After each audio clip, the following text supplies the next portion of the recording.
You're in for a real treat. He is ready to entertain you. He's ready to share more than his story. Make some noise for Ryan Paul Johnson.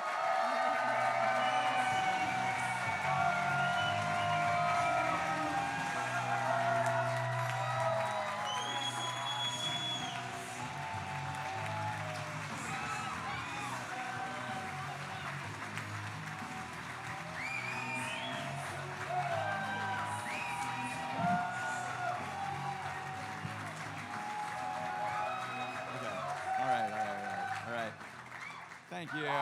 Yes. Thank you, guy. Thank you. That was too much, honestly. It's too much.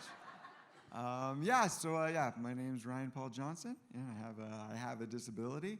I just want to let you know that I know. So now we all know we know, you know? We all know. Dude, thank you all. I'm so happy you guys are all there. Thank you for coming out for this. I appreciate you guys being here. I walk with this cane. And I need my cane, but I don't need it, you know? Like I can get around without it. But I like to use it because it gives context to the way that I walk, you know? Just cues people in there's something going on with me, you know? Like if you saw me leaving here tonight and I didn't have my cane with me, you're like, dude, check it out. That guy is drunk. Right? Yeah, if you see me leaving here with my cane, you're just like, oh my gosh, dude, check it out. That guy's my hero. Yeah. Thank you. The funniest thing is able-bodied people, when able-bodied people see a cane, the immediate thing they think is vaudeville. They're just woo, this is what every able-bodied, you know, they're just people want to grab it and then they'll hold it and they'll do a little jig with me. And you're woo, I got my cane, you know, so. I know, it's just, able-bodied people love canes. It's just funny how, you know, but it's tied so closely to, you know, doing acrobats and stuff. But, no, right, so, but also I get flack, people give me a hard time because I don't have a cool cane. That's everyone's you should have a cooler cane. Your cane is dumb. You know, it's right, yeah, I don't know, it's I think because every able-bodied person's you know, if I walked around with that kind of accoutrement, you know, my cane would have a big skull on the top of it, you know? Be nearly impossible to hold. I have a hook on mine, you know, and it hangs on my arm, so there you go. It's a functional cane. If you guys want to get me a cool cane, you can buy them for me. Yep, I don't spend my money on that, but I do have, the cool canes are at the house. Those are house canes because my kids and I use them, you know, but 36 inches, that's how tall. That's 36 inches, so 36 inches. So what happened to me, I think, well, you know, it's been said, but, you know, I broke my neck. That's what happened to me. I broke my neck when I was 18 years old. They told me I would never walk again, so I've done better than that, you know. Come a long ways. Thank you. Yeah. No, I've come so far. Well, I think what they actually told my parents were because the day after I broke my neck, I had aspirated and I had pneumonia. And my lungs were, you know, it was bad. And they're you know, you should probably just let him go. You know, because if he does live, he's just going to be ahead, you know? So, right? So anyway, I don't know. Thank you, Mom and Dad, for not pulling the plug, you know? I'm right, if they had, you know? Yeah. Give me a fighting chance. I appreciate it. So, so I made it. But I like to tell I only tell a group of people for that so I get some love, you know? Because if you tell a group of people, everyone's proud of you, you know? But if you tell one person, it's a completely different experience altogether. And I used to not talk about my disability, but it also just doesn't matter. Because out in the world, people come up to me all the time. And they're just so, what happened to you? And I'll go, oh, you know, when I was a kid, I broke my neck. And they say, oh, because when I was a kid, I broke my leg. Yeah, exactly. Yeah, and then, but right, so now I have to act like I care about that, you know? Right? Because that's how conversations go. I'm oh, well, how did that work out for you? Oh, you were in a cast for weeks? And it got really itchy? Nah. I'm surprised you had the will to go on, man, you know? But there's a fire burning in you guys, so thanks for coming to my comedy show, you know? So now we all know. Now we all know what happened. We don't have to, So my the way that I like get around in the world, though, the way I like see the world, I don't know. For me, like I just think the world is absurd, you know. That's just how I do this. And I think my coping mechanism though is humor. So my brain just like makes everything funny for me, you know. So when I look back on my accident, I only have like warm, fuzzy, happy, good memories. You know, it's nothing but the warm fuzzies back there. So one of my like absolute favorite memories, it was the day that I broke my neck. It was the day that I broke my neck, and I'm laying in this hospital bed, and there's like a bunch of people trying to keep me alive, and it's loud in there, and there's a nurse, and she like needs my phone number, you know, so I'm trying to get it to her. She can't hear it, but yeah, she wants to get my parents on the phone, you know, so she can give them the good news, right? And so like I finally get my number out to her. And then the doctor comes in, and he's like, okay, Ryan, I'm going to need to do a test on you. I'm going to need to put my finger in your butt. And then I want you to tell us if you can feel that, you know. So then, like, a hush falls over the room, you know, because, you know, they need to hear the results of the test. And then so he puts his finger in my butt, and I go, oh, yeah, I can feel that. And then the room goes, hooray! It's like they're like high-fiving each other. Yeah. The gal on the phone is like, he felt the finger, yeah. My mom, she's like, I don't know what that means. Get it, you know, get it on the prayer chain, you know. So, yeah, that's, you know. So, yeah, you guys. So, well, apparently, you guys, if you break your neck and then you can feel a finger in your butt, that's very good news. Yeah. That's what being lucky is, you guys. Yeah. That's what lucky looks like. I'm a very lucky guy. I'm a very lucky guy.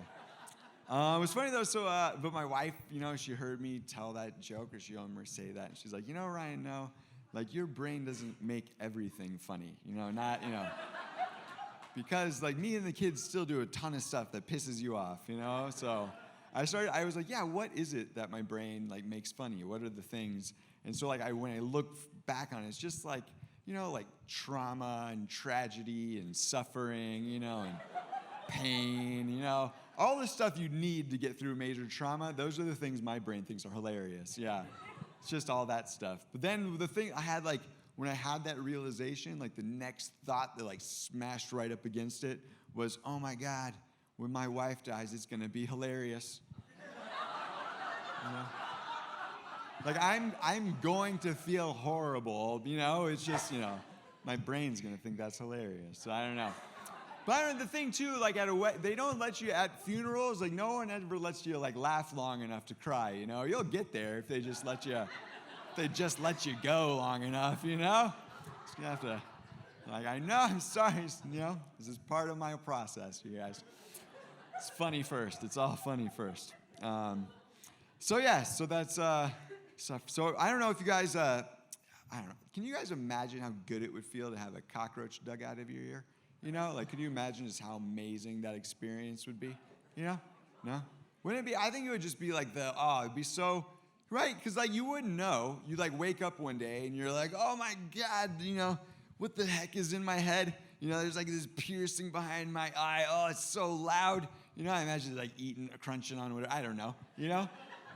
Right? And it's just like, oh, you can hear it's so much pressure, I bet, you know, because there's not, you know, it's big and that's a little space, you know? So, but then, I don't know. You wait, then you go to the doctor. I don't know how long you wait. It's like 2-3 weeks. What do you know? At some point, you're like, okay, you know, it's gone. It's not getting any better. So I'm going to go and get this looked at. And then you go to the doctor, and then he digs a cockroach out of your ear. And you're like, oh, my God, that felt so good. Thank you, doctor. And then the doctor goes, oh, yeah, it was a cockroach. And you're like, what?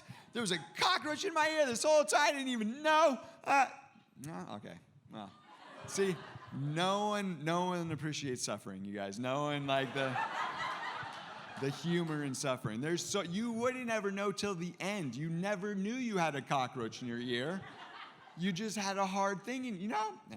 So anyway, that is how I see life. That's exactly, it's like suffering, because there's going to be something good on the other end of it, you know? Like I call this thing turning 20. Like I broke my neck in 1999, and so it's been 20 years. So I'm like, I'm doing pretty good for a 20-year-old. I feel, and that's the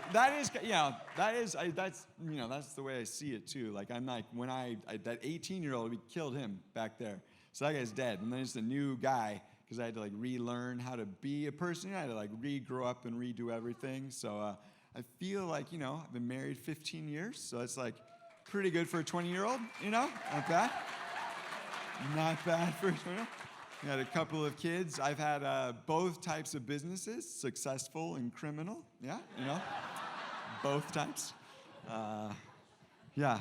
But no, so I have, I have kids. I've been married. I have my kids. I love my kids. My daughter is named Zinnia, and my son is named Lucky. And his full name is Lucky Mr. Johnson. And I like to tell him that we named him after me, It's not the real story, but I feel like it's better than the actual one. It's like, we just liked it, It's like, yeah, it's like, you're named after me, So, but that's my son. And I'm having kids, though. Like, one of the things I don't know, it's scary. I think it's scary having kids in general. But then, like, with a disability, it was, like, extra scary for me, I guess. I was afraid of it. And so, you're right, you have your kids. But I think when my kids, I don't know, when you grow up with a dad with a disability, you just, like, end up growing up tough. I got real tough kids. And I think it's because when you grow up with a dad with a disability, there's a possibility you might have been dropped a handful of times, like, not more than 5, potentially, but, they're doing good, you guys. They're great, They made it, survived. Yeah. I did give them both learning disabilities, but that was all genetic. Yeah, it wasn't. And the weirdest thing was this past year, my wife is amazing, and she was like, our kids aren't doing well in school. And my little girl's teacher was like, well, she's just a girl. She'll be fine. She's reading okay. It's like my wife's like, let's get this looked at. So we found out. Yeah. So we found out my son had ADD, and I found out that I did too. In that same.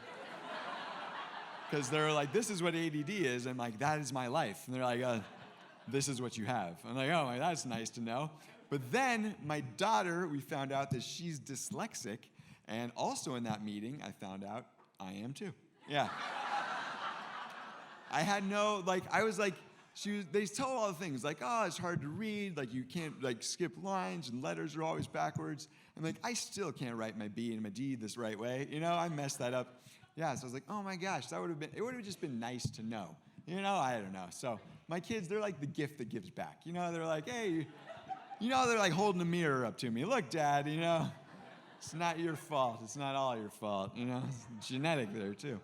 But yeah, so my kids, I don't know. My kids, when, my son, he was like little, and I took him to a Diamondbacks game, And so we took him, and my kids they're just, like I said, they're tough. And so we're leaving the game, and my buddy, like, he picks up his kid, like a real asshole. And, and they're leaving the game. And then, so I said, like, I'm like, hey, hey, Luck, do you want to ride? And he just looked at me, he's like, I'm good. Yeah. My kids are walkers, you guys. They were, early and strong. Early and strong walkers. But that's like, I don't know. Then the thing is when kids are like brand new, well, the only job a parent has is to keep the kid alive. That's the only reason you're there. It's like they'll only ask you like one question to get him out of the hospital. They're like, do you have a car seat? You're like, uh-huh. You're like, here's a human child, That's it. That's the qualification to be a parent. There should be more, I think. But so when they're like brand new and fresh, they just, you put them down, where you left them, right? They're easy. The fresh ones are easy to keep alive. But my son, he was like an amazing sleeper. He like slept so well. And like I was responsible. I had like the putting the kid to bed duty, you know. So I'd like rock him to bed, sing him a song, you know, and then drop him in his crib, and like you do, right? You know. And so that, but he just slept so well. He would be so, you know, quiet. So like Amy, my wife, she came to me and like, it would happen a bunch. She'd be like, hey babe, you know, he is so quiet, you know. Yeah, I think we should go in and check on him because I'm worried he might be dead, you know.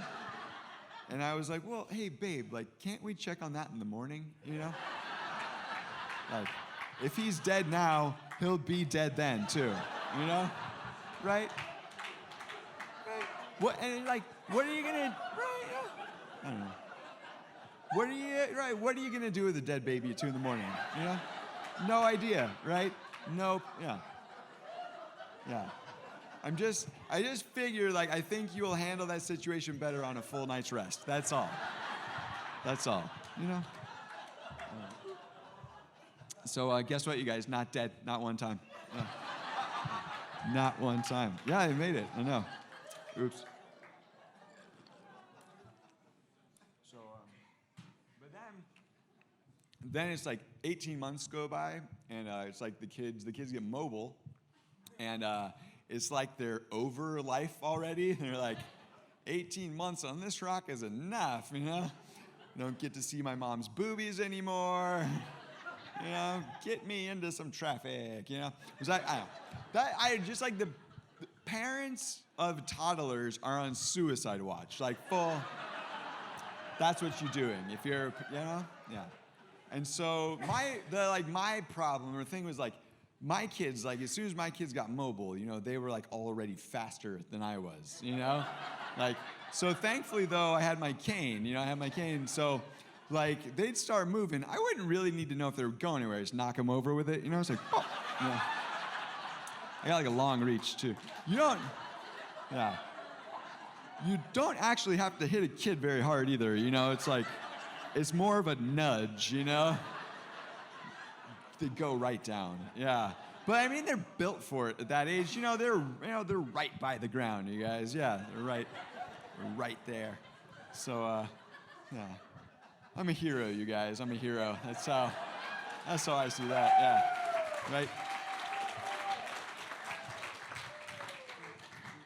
Let's see. So they made it. They made it. So now the thing is now I just knock over strangers' kids. And because like I've done, you know, I'm interesting to look at. You know, I've got a bunch of tattoos and I walk weird and all this stuff. And so, like, I gain attention. I see that. So, but kids, they'll get in my way, you know, and it's always at, like, you know, a public pool or Disneyland, wherever, you know, I just, like, pop, you know, I give them they fall over. But my favorite part is then their parents run up to me and they apologize. Yeah. Yeah. It's the best. Like, sir, I'm so sorry. I'm like, yeah, what the hell, I'm walking here, you know, come on. What the heck? Watch your kids. Come on. Watch. You know? I mean, I saved his life, potentially. Who knows, you know? Who knows? So, but, like, my kids they've made it now. So now I'm trying to, like, give them rules. You know, I'm trying to get them around in the world so that when they're out of the house, you know, they can still, you know, have rules to live by. And so my son came to me the other day, and he was like, hey, Dad, you know, is it a soap day or a no soap day? Do I need to use soap when I'm in the shower today? And, right? Yeah, I'm like, dude, this is a teachable moment. You know, it's like, it's a good question he wants to know. So I told him, I was like, okay, here's what you're going to do. Poke your finger in your butt, and then give it a little smell. And if it smells bad, it's a soap day. Right? It's a rule, you guys, right? You know? Right? It's a good, because what's the answer to the question? It's every day. That's when it's a soap day. It's every day. That's when, you know? Yeah. But how funny would it be, you know, if you ran on that rule for the rest of his life, though? You know, wouldn't it be pretty funny? Yeah. And I think he could probably, like, get a ways into life because, yeah, no, I don't know. They're like, yeah, guys are just gross. That's why, you know? So I imagine the first person who catches him, it's like his first move-in girlfriend, and they're sharing the sink. You have the double sinks, and you just like look in the mirror at each other, like, oh, I love you. You don't even have to like make eye contact, really. It's like, oh, you're so sweet, I love you. And then he's like, oh, you're the best. And then he just like, he wants to check. And then she's like, what the hell's going on? And then he's just like, he's like, oh, it's just another of my dad's rules. It's one of my dad, yeah. And she's like, oh, hey, what did I tell you? Yeah, your dad's a dumbass, okay, yeah. But hey, on the bright side, I figured out why we keep getting pink eye, So, yeah. That's just how I imagine that. You have like, yeah. That's how I imagine it happens out there for him. I hope. My hopes. But it's like, yeah. Let me see. Oh, okay. It was funny though, just being a dad, because I was like worried that like I wouldn't be like good, I wouldn't like meet their expectations. But yeah, it turns out they just want you around. Yeah, it's like kids, like, yeah, they have very low expectations. Yeah. If you're just there, they're happy, So it's like a day. It's like, it's going to be here tomorrow, so you better take care of some shit today, That's how kids are. Okay. So that's, yeah, I don't know. I'm happy to have kids. I love them. I love them. I love them so much. But having a disability is scary. It's like empowering scary, or like scary empowering, because you get to live through all of your worst fears. You get to like face everything that you've been like super afraid of. And for me, it was like pooping my pants and peeing my pants. That was like, I was like so, concerned about. But it turns out, you guys, after you do that enough times, you just don't care anymore. Yeah. That does. Because like you poop your pants, then you take a shower. Yeah, and that's the end. And that's, So, but now I'm even like more proud of myself. Like I think like the most gangster thing I ever did was pee my pants, Because I've got sometime, like I'm a real estate agent, and so, yeah, thank you. Yes. Realtors in the house. I got some clients in the house. Yeah, so, but I was a real estate agent, and so, but I might have like bladder spasms, so sometimes I'll just be like, I'll have to go to the bathroom like, oh, right now. It's like, well, not actually, but right. But right, it's just like, oh, and I have enough of a window typically, but I just got stuck. And this couple, they love the house, and they're like, we're gonna $700,000, we're buying this sucker. And so we're there out in the street, and I'm like, I'm gonna pee. And so I just like held my briefcase like in front of my pants and just like kept talking to him. Oh yeah, no. Yeah. Oh no, I'm gonna write it up. Oh yeah. Okay. $750? Oh, we'll get it. Okay. Perfect. All right, guys, cool. And and then I just, I walked onto my car, There's like, they had no idea. Not, I was like, dude, that's the gal, she like looked down and I walked away. She's like, it was like a puddle where I'd been standing, And she like noticed it and she looks up. She's like, right? No, I'm in my car. I'm like, dude, I'm a gangster, man. I was like, I'm like, I could not imagine anyone else. Like, because if I like freak out, I don't know if they're buying that house for me, And I wanted to cash that check, It's like 21 grand, you guys. That's, it's worth it, to pee your pants, yeah. So, it's worth it. Yeah. So, yeah, so that's, so I have a lot of that. So I've done all these things so many times. I have like my like poo de gras. It's like my biggest, worst poo my pants story. So I happened it was like I would have, because what happened was like I would have just like I would get really nervous and anxious, like I'm gonna poo, and like you don't want to just be, that's like focusing on, that's like all you're like secreting the poo out, it's like you're manifesting that destiny. So I would get, but especially like when we'd fly places, so we were living in Durham, North Carolina at the time.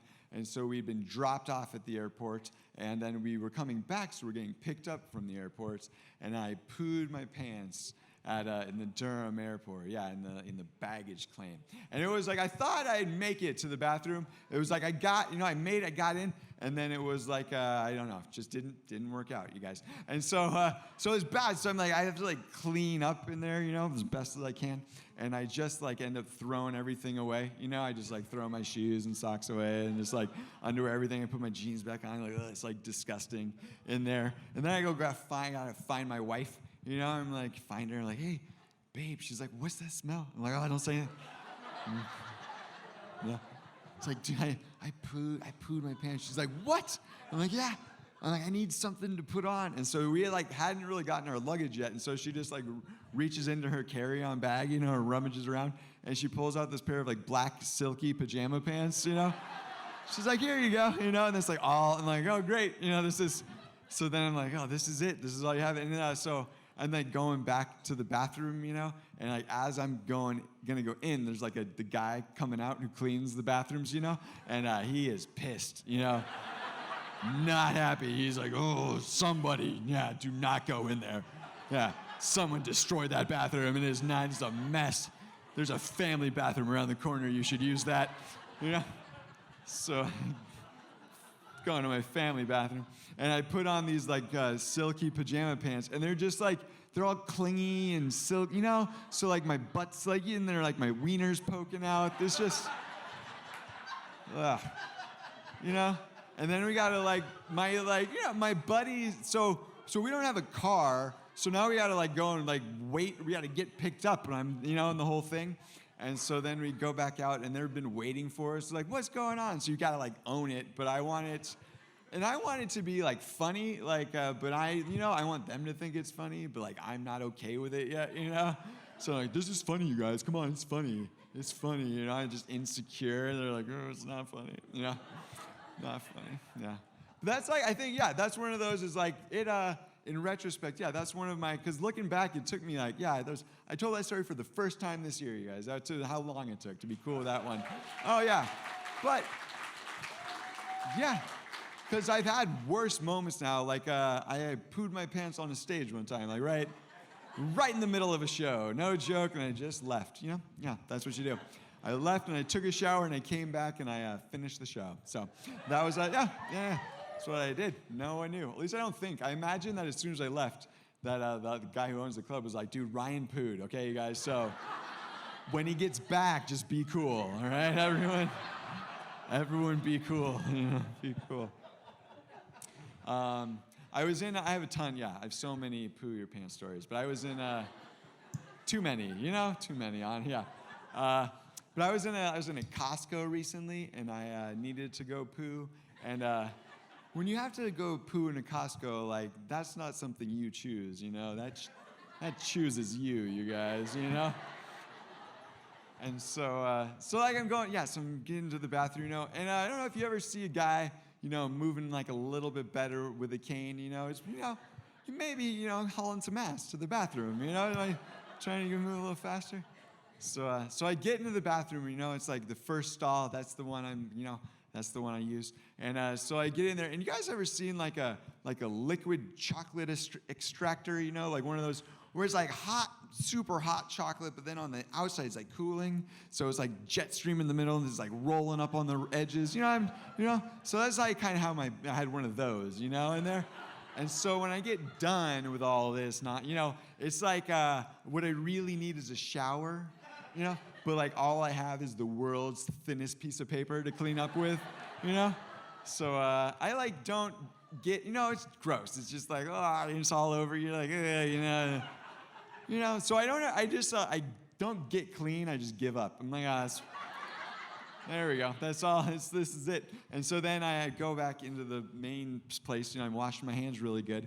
You got to wash your hands really good. And so I'm washing my hands. And then a guy comes in, though, and he's moving fast. And so, like, we kind of make eye contact, And I was like, oh, like, yep, I know it, man. And then, yeah. And then it's like he hits the first stall. And I'm like, but I just imagine that the first stall in a Costco is getting punished all day long, Just like over and over, Yeah.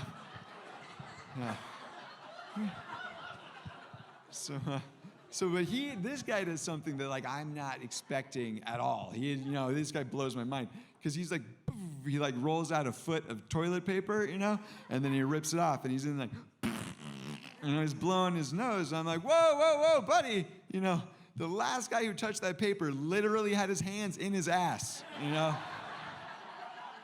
don't want to put that on your face, I'm just saying there's other cleaner, rougher paper in the bathroom, Not much rough, yeah, so.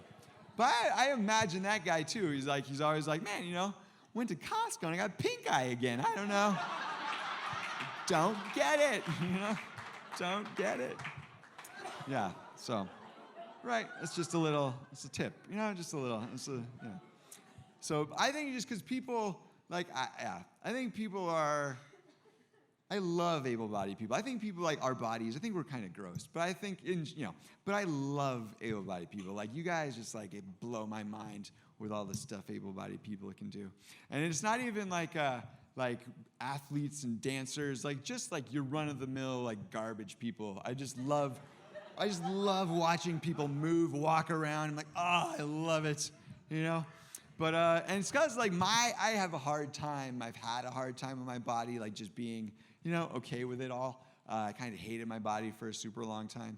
But I was at the grocery store recently, and Fry's Marketplace. I park in the handicap spot, right out front. I always got a spot, you guys. That's one of the perks. So I'm parking there, and I'm parking. I open my door, and as I open the door, a little white toaster box car pulls in real fast. Park.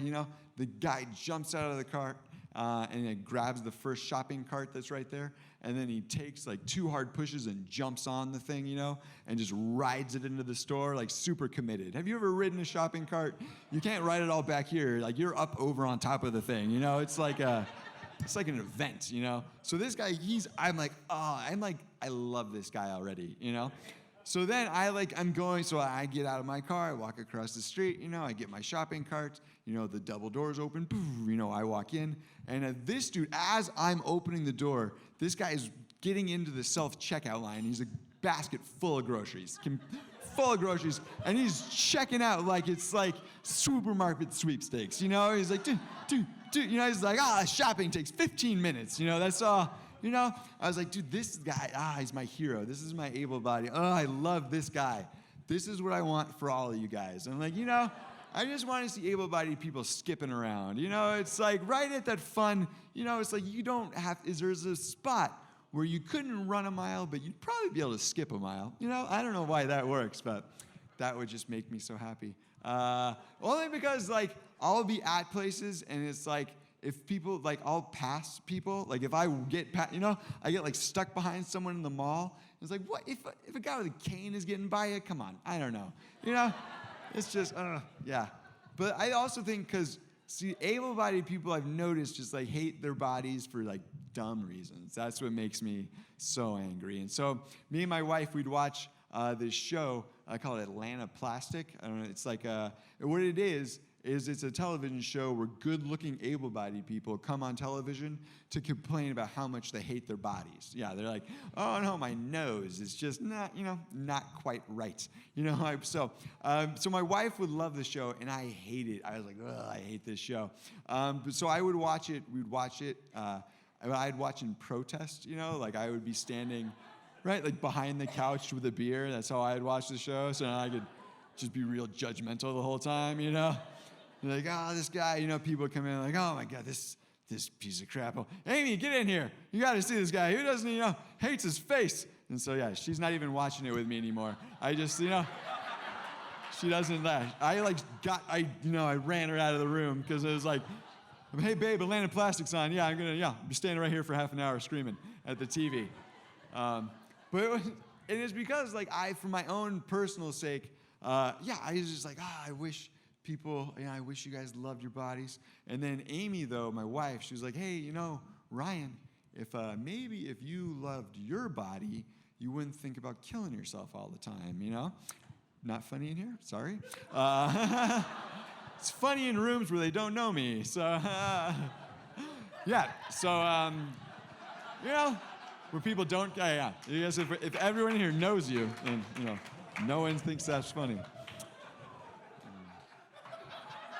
So,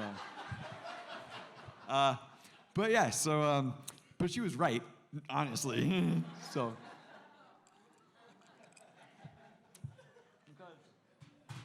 Yeah, she was right. I was like, man, yeah, you're probably, if I could like figure out like things about, this body that I love, then, I wouldn't feel, because I like feel stuck in here. It's like, I feel like subject to my body. It's not like, so I just started trying to come up with like all these things, like reasons why I love my body. And one of the things, when I broke my neck, like I said, I aspirated, and so they had to go in and they had to do this stomach surgery on me, and it's called a fundoplication. Nope, okay. So sometimes that gets laughs too, because fundo, I don't know. So now I'm telling jokes cautiously. And you see that I'm like, is this one? Is this the one? Yeah. Yeah.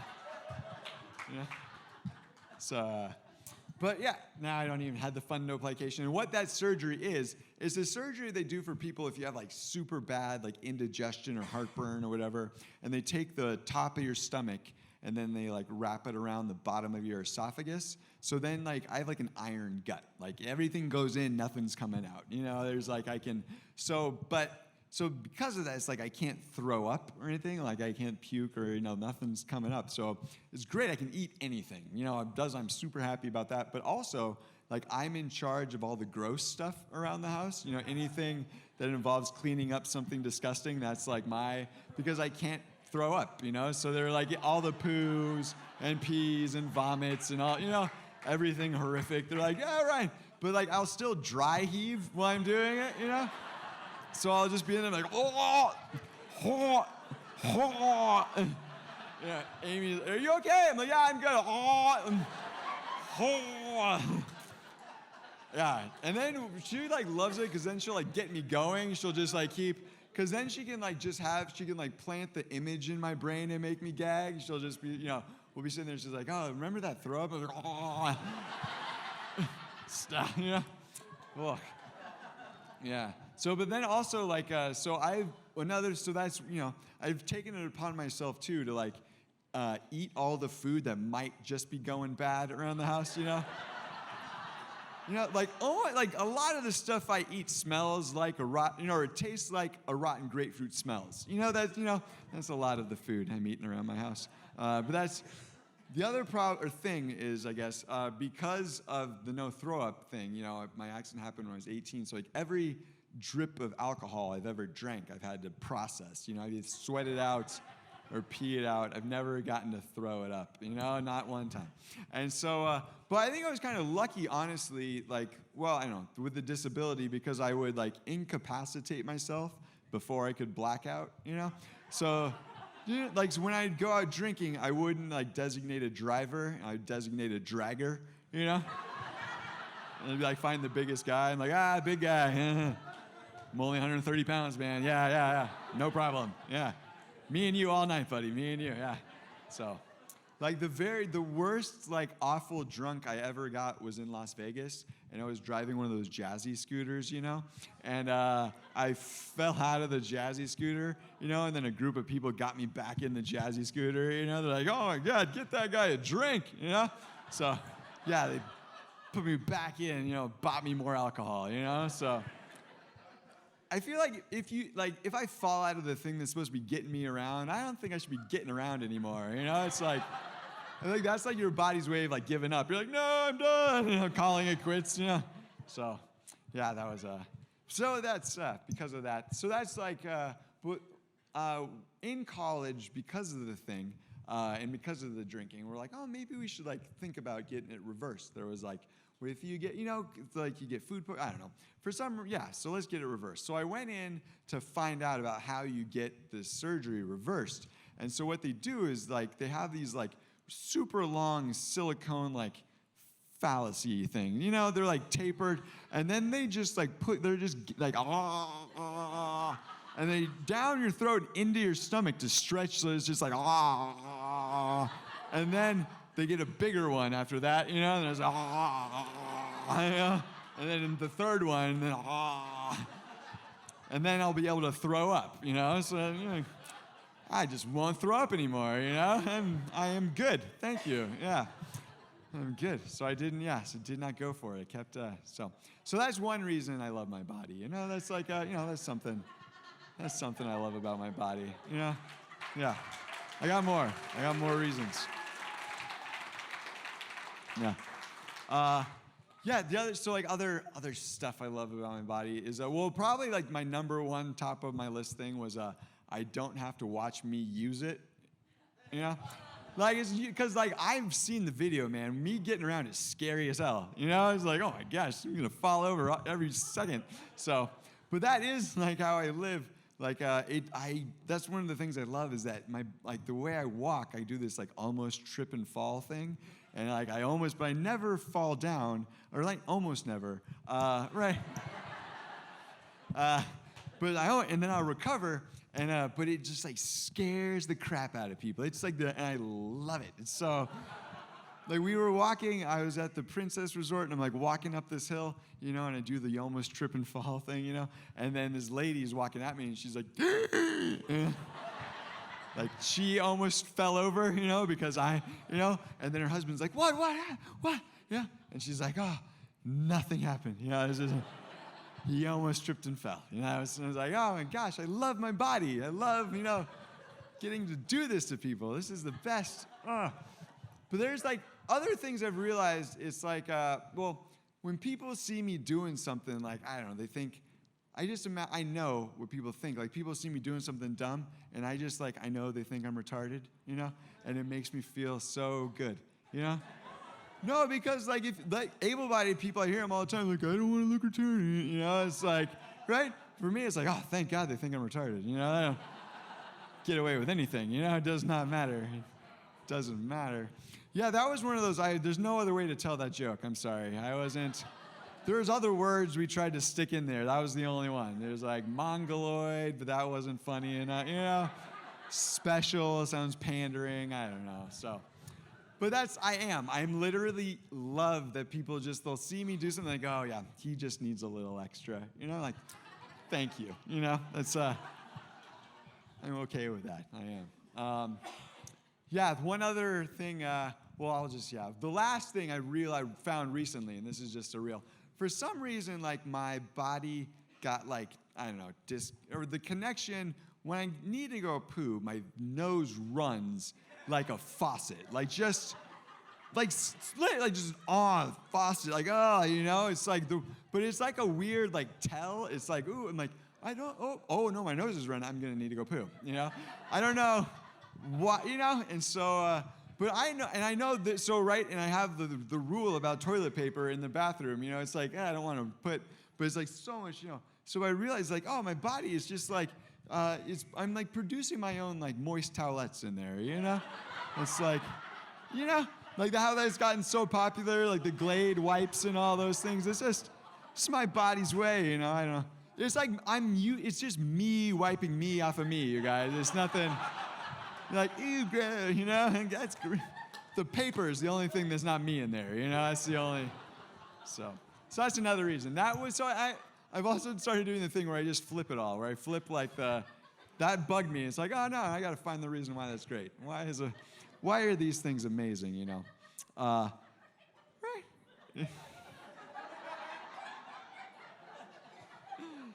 Thank you, Bev, thank you. Oh, man. So, but, getting, like, in the whole, like, course of this thing, I've had to, like, realize, like, how to get, like, comfortable with everything, you know? Like, comfortable with my body. I'm gonna let you laugh. I'm gonna let Bev laugh.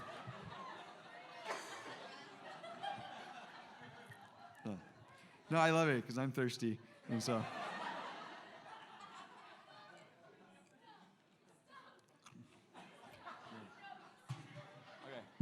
So, so I've had to just get cool with the whole thing. I've had to, like, figure out how to be, you know, like, okay with my body. So, like, first thing was like, oh yeah, okay. Like, there are things I can love about this body, you know? But when I was, like, in the very beginning of the whole thing, I was just like a real a-hole about my whole thing. And like the very first time I went out to day on the lake, I was like in that mode in my life where I was like the really prideful guy, Ryan, where it's like I didn't want anyone to like help me or do anything for me. It's like I can, I'm fine. Like, because I already like people would try and help. I'm like, what do you think I do when you're not here?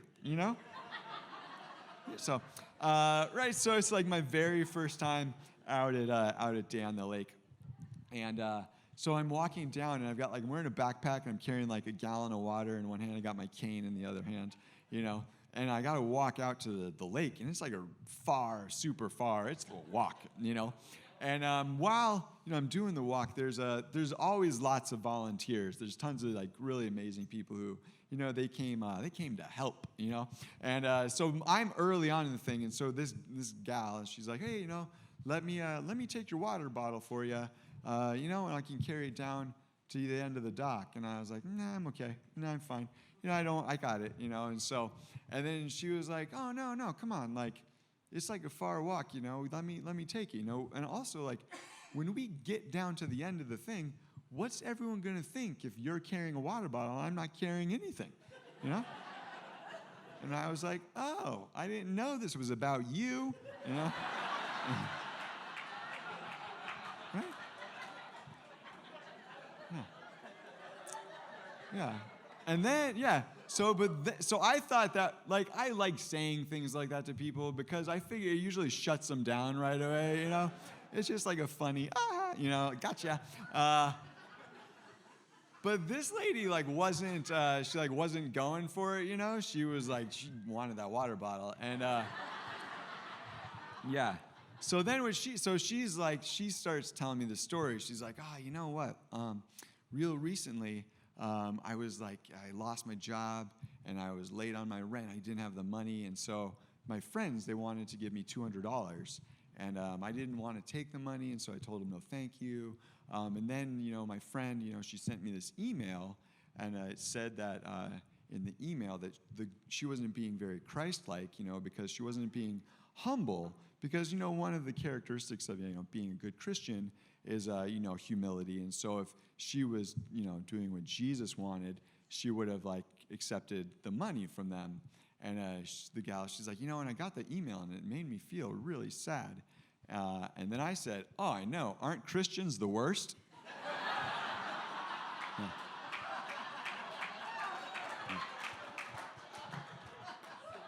Yeah. Because that story wasn't about her. That was about me. That was about how I'm not being Christ-like and I'm not doing what Jesus wants me to do, because I won't let her carry my water bottle. That was the moral of that story. I was like, nuh-uh. I'm going to win this one, Yeah. And I did. I won. And then so that was the clincher, I was like, I got her. And so, you know what she did? She just walked faster than me. Yeah. Yeah. So she got to the end of the dock like way before I did, No one had any idea we were even remotely close to each other. So, but that was one of the, I was like, that was one of those I was like proud of myself for, But then there was one, the last time that I did that. And, so the very last time I did it, my daughter, we were taking her, she was dancing. She dances, and it's the end of the year dance-a-palooza thing, where, right, where it's like, I've paid, recital, thank you, there you go. Like, I've paid thousands of dollars over the last 6 months, and now I need to fork out another $400 to watch them dance again, So, right? So we, but at these like big events where like all the grandparents come to, there's never enough handicap spots. They just, yeah. It's my problem, I know, but I'm just saying, the closest parking lot should just all be handicapped. That's what I think about that. So we're there, so we park, there's nowhere to park, right? So I drop off Zinnia and I drop off Amy, and then they and my son, and they go into the thing, and then I have to find a place to park, and it's like forever away, you know? So I park in this spot, and then I'm walking, and I'm carrying 2 bags of flowers, you know? No, I got my cane in one hand, I got a bag of flowers in the other hand. It's like, you know, a Trader Joe's bag, 2 big bunches of flowers popping out of the top, super lightweight. So I've been walking for a while, you know, and I'm like at the door. The door is like about to, you know, part so I can go in. And then this old lady is like, she's coming in super hot, you know, right at me. And she just goes, "Let me take those flowers." And I just went, "No," you know. And like I was gonna say like, "No, thank you," or "No, whatever." You know, I was gonna add a little bit to it, but like, she was like really aggressive, and I had taken Adderall that day, you know, so. You know, so I like just had to let her be the saddest old lady in the world, you know, just, you know. And there's this part of me who's like, it was like victory for all the ones I let help me in the past, you know. Like, "Oh, sorry, lady," you know, "you had to bear the brunt of this." And so, yeah, she was so sad. And then so we go in, you know, or we, you know, separately go in. And I find Amy in this like cavern full of people. And I'm like, I tell her the story. I'm like so proud of myself. I'm like, "You gotta hear the story, babe. I got her." And then so I tell her the story. And she's like, "Oh my God, Ryan, like that's a horrible story. It's like, you are an asshole. That is not, you should not be proud of that. You should be telling people that story, you know?" And that was when I was like, "Oh, okay," because I started thinking about it. And I was like, okay, like she's, again, like I feel, yeah, at every point in the wrong way, Amy is kind of giving me the good advice. And yeah. But so I was right. I was like, yeah, because I was thinking about it, you know, and I don't have everybody, you know, like not everybody in the world are my people, because I know there's tons of people where like I just don't exist in their world at all. Like they'll see me, but their eyes like bounce right, and you're like, "Nope, not in my world. Those ones don't happen," you know. Right? No, I'm the only one who notices that. Yeah. But then there's like, there's those people, and I'm not in their world. But then there's the people who I have, the people who like me, you know, the people who like, you know, they want to take care of me. And I was thinking, I was like, oh my gosh, you know, like those are the people I need to really be taking advantage of, you know? Right? You know? Yeah, because like now, I don't know, like, because now like people will approach me in the grocery store, you know, and they're like, "Hey, you need help?" And I'm like, you know, I'm good now, but like, what do you do, you know, out in the world? Because I'm looking for an accountant, you know, if you know, right? And just like, I'm collecting people. I have all these people. These are my people, you know. But I don't even, like, the thing about this then is like people then, and I don't mean take advantage of, like, I mean it in the funny way to get you guys to laugh, but I mean it also in the legitimate, like, there's people who want to help. And I finally, there's been like, if people want to help, man, I'm going to let them help. No, that is fine. I am on board with doing less work, I guess, you know? I am okay. I'm okay with that. And okay. So I just got to the thing where I'm like, I'm okay. And I think about that old lady like, oh man. I think about her, well, I tell this story, right? So I think about her then. But like in general, you know, and I'm always just wondering like, you know, what did she do? You know? What could she have done for me in the world? She would have really, you know? I don't know. I just imagine she was rich or something, you know? I don't know. She was in charge of something, you know, and I screwed you know, I was one of those like, God was throwing me a bone and I, you know, spat on it. I don't know. You know, that's what I imagine. But I had, so that's like, then I had my friend recently, he had broken his wrist, you know. I've like had to come to terms with all these like things in my life. And so he broke his wrist and he was like, man, it hurts so bad. And he was telling me about it. I was like, dude, you're like, welcome to my world, bitch. Like, your wrist hurts so bad? You know, oh my gosh. And so I was a real dick about it to him. And then, like 2 weeks later, I fell down and I broke my wrist. And oh my God. Hurt like hell. Oh, it was the worst. It was so much worse than all this. It was awful. Yeah. I was like, dude, Ben was right, you know? Yeah, you know? So it's like, able-bodied people are people too, Ryan. You know, they deserve your sympathy. You know, you can give them sympathy too. You can care for them. So like all along the way, you know, I've had to come to terms with things. And so I think like my final like moments where I was like, I made it was, It was a story. It was the time I fell on a toddler at Disneyland. I fell on. So this is like, oh, I knew, this was my moment, So, but we've been to Disneyland like a handful of times. And every time we've gone, it's like at the spring, or no, fall break, where the fall break time is. And so when I go to Disneyland, like I do the jazzy scooter. That's how I get around Disneyland, And there's two ways you can drive a jazzy scooter. You can drive a jazzy scooter like you care about other people in the world, like you're trying to like stay out of their way, and that's horrible. That's or you can just point the thing and go, and people get the hell out of your way, Just just move. Yeah. You just that is how you drive a jazzy scooter. That's so Like I'm not like I know that like for me I feel like I'm not like I'm just like way ahead of the curve, Like if all of you guys are lucky, you'll be like this someday, If you make it, you'll all get disabled, You'll all get to be in that jazzy scooter. It's just a matter of, will you make it? So I just feel, so I'm ahead of the curve on that one. But when we go to Disneyland though, I also go and get a tattoo while we're there, because my tattoo artist that's where my tattoo artist is. So like we'll get a 4-day pass or whatever, and we'll go to Disneyland. I'll be there with the kids. And so this was the first time that my daughter then, so then I went on this day to get a tattoo, and this was the first time that my daughter had been to Disneyland without dad. And she's like, what is this waiting in line bullshit, The fuck is going on here? I do not. Dude, Disneyland without dad sucks. There's like, you can keep it, So, yeah. Yeah, my little girl, she's got a mouth on her, guys. She's got a mouth on her. So, but she's right, yeah. So, she's surprised. So I'm like so I'm reconnecting with them. And it's the night where you can pay extra money to stay inside Disneyland and like trick or treat with Mickey Mouse, So it's like it's like a river of people with brains like leaving the park, And then I'm trying to salmon my way, up through the crowd to make it to my family, And so I'm going through, and like I said, when you drive the thing, you got to just like point it and you go. And then when they're coming at you, it's kind of fun, right?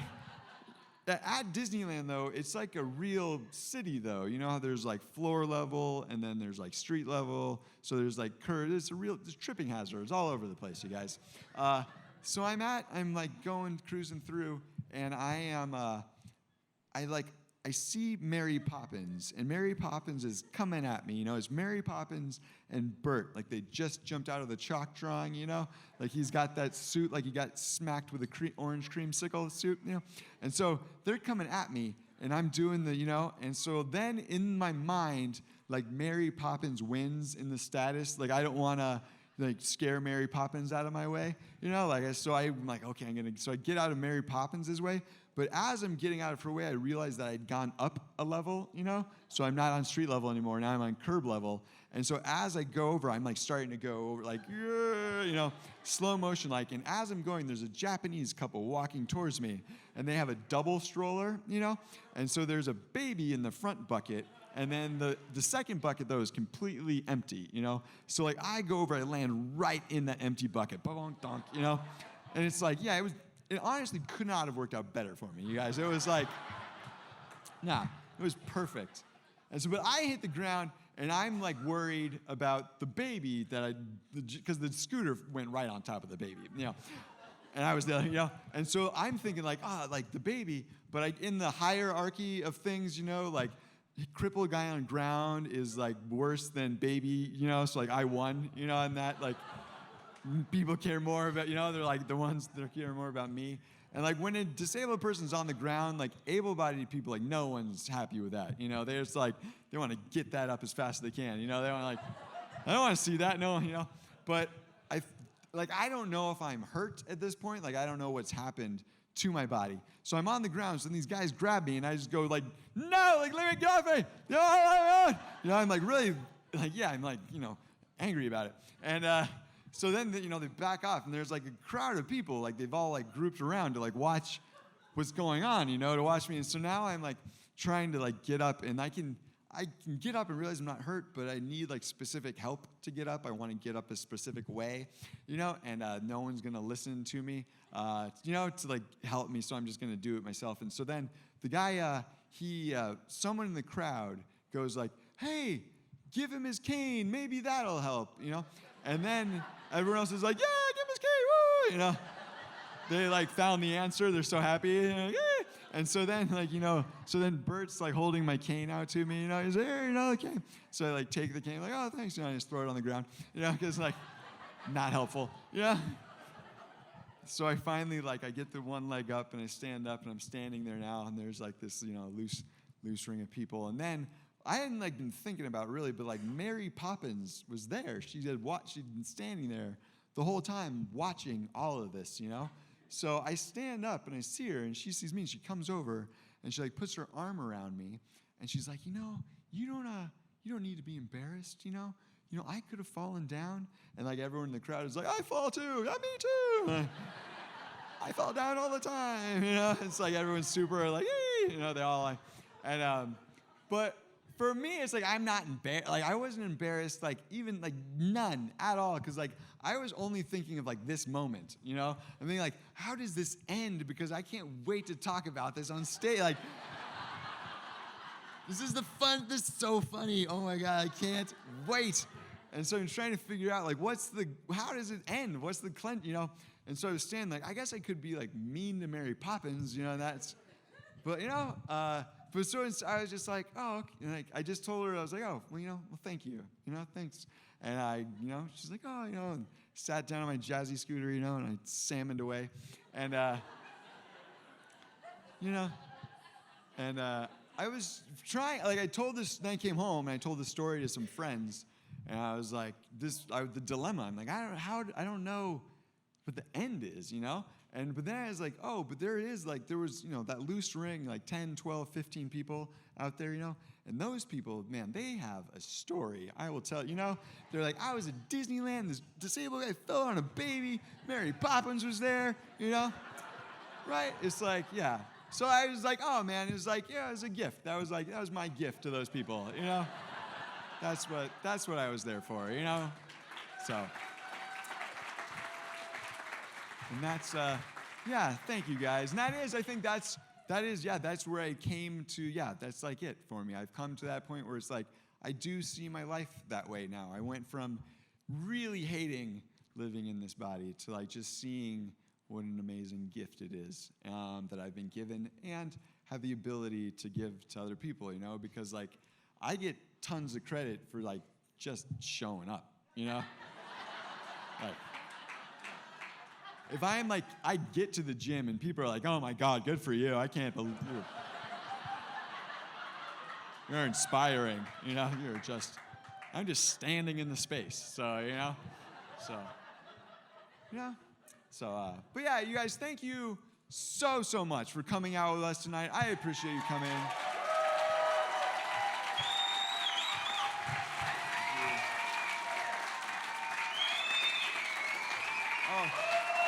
Oh my gosh, I have something. Oh.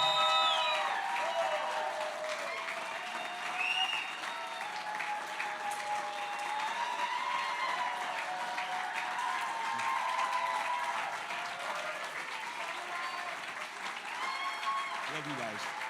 Oh my gosh.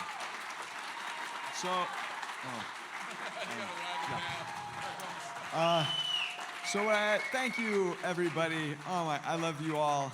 You're amazing. That's gonna look so good on the tape, you guys. Thank you. Thank you. But so I have like earlier in the set, I gave my son that rule, and so I made a poster. I made a Soap Day poster, and so it's a poster, and it says Soap Day on it. Then at the very bottom it says, if it smells bad, it's a soap day. And so I sell them for $10, and then I donate the money to Arizona Adaptive Water Sports. So I have 2 of them. I have them back there. If you want to buy one, I'll sign it for you. And then, you can put it up in your bathroom and think about me when you go poo. So yeah. All right, guys. Thanks so much. Thank you.